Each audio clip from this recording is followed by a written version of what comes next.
Hi, my name is Vanessa with UT Physicians, and I'm going to demonstrate how to apply a fracture boot.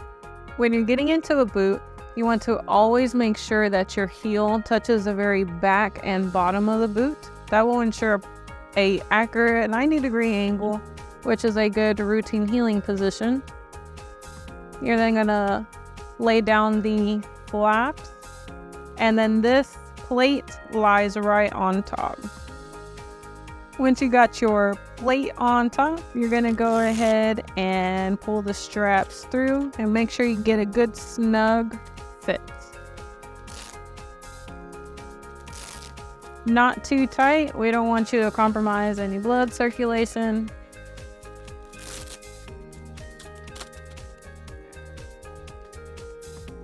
Once you have your straps applied with the snug fit, if you feel like there's too much movement at the ankle, we have an air bladder system inside the fracture boot that you can inflate to provide that stability.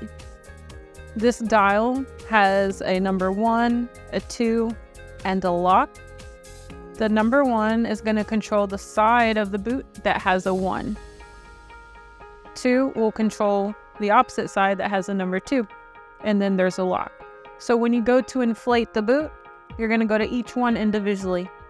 Right now we're at 1, and you'll give it a few pumps, and then you'll feel it start to inflate on the side that has the 1. Once you find your sweet spot, you're going to go over to the next side, switch it over to 2, give it a few pumps, and once you got it where you like it, you feel the stability there at the ankle, you're going to go ahead and lock it.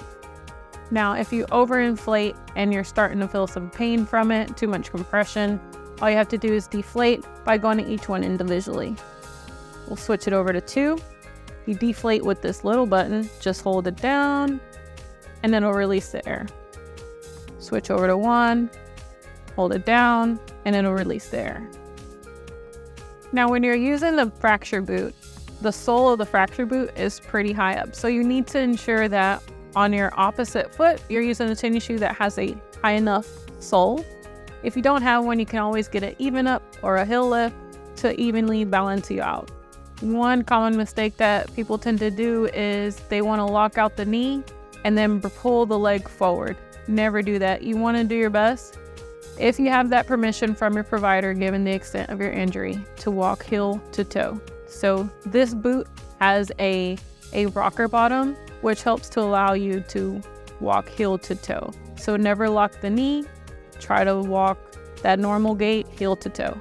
When you're in a fracture boot or even in a cast and you have to elevate your leg to help bring pain and swelling down, you want to always make sure that your heel is free.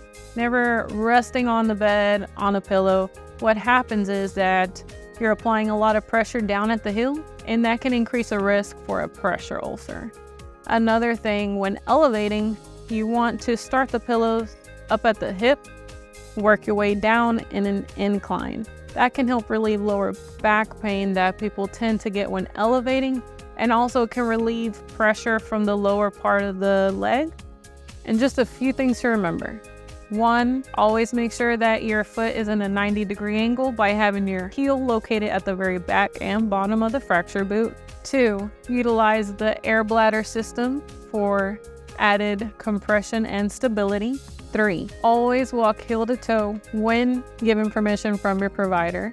And 4, elevating your leg, always keeping your heel free to prevent the risk of pressure ulcer, and starting the incline from your hip down the leg. Thank you for watching. We do hope that you found these videos helpful. If you have any questions or concerns, always feel free to reach out to us. We're here for you.